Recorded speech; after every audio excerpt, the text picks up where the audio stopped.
Once upon a time, there was a young man named Marcus who lived in the Roman Empire.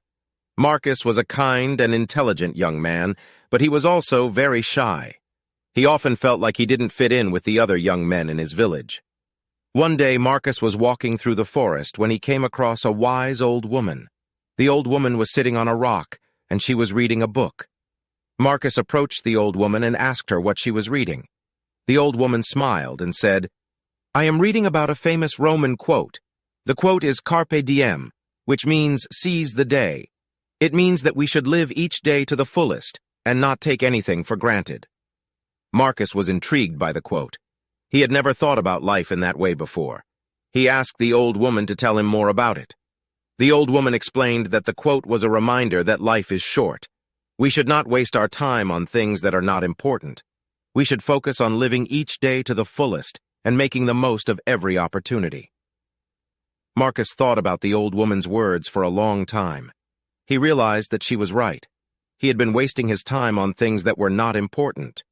He decided to change his ways. He started living each day to the fullest, and he made the most of every opportunity.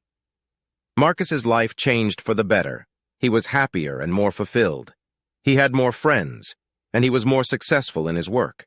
He was grateful to the old woman for teaching him the importance of Carpe Diem. One day, Marcus was walking through the forest when he came across a group of bandits.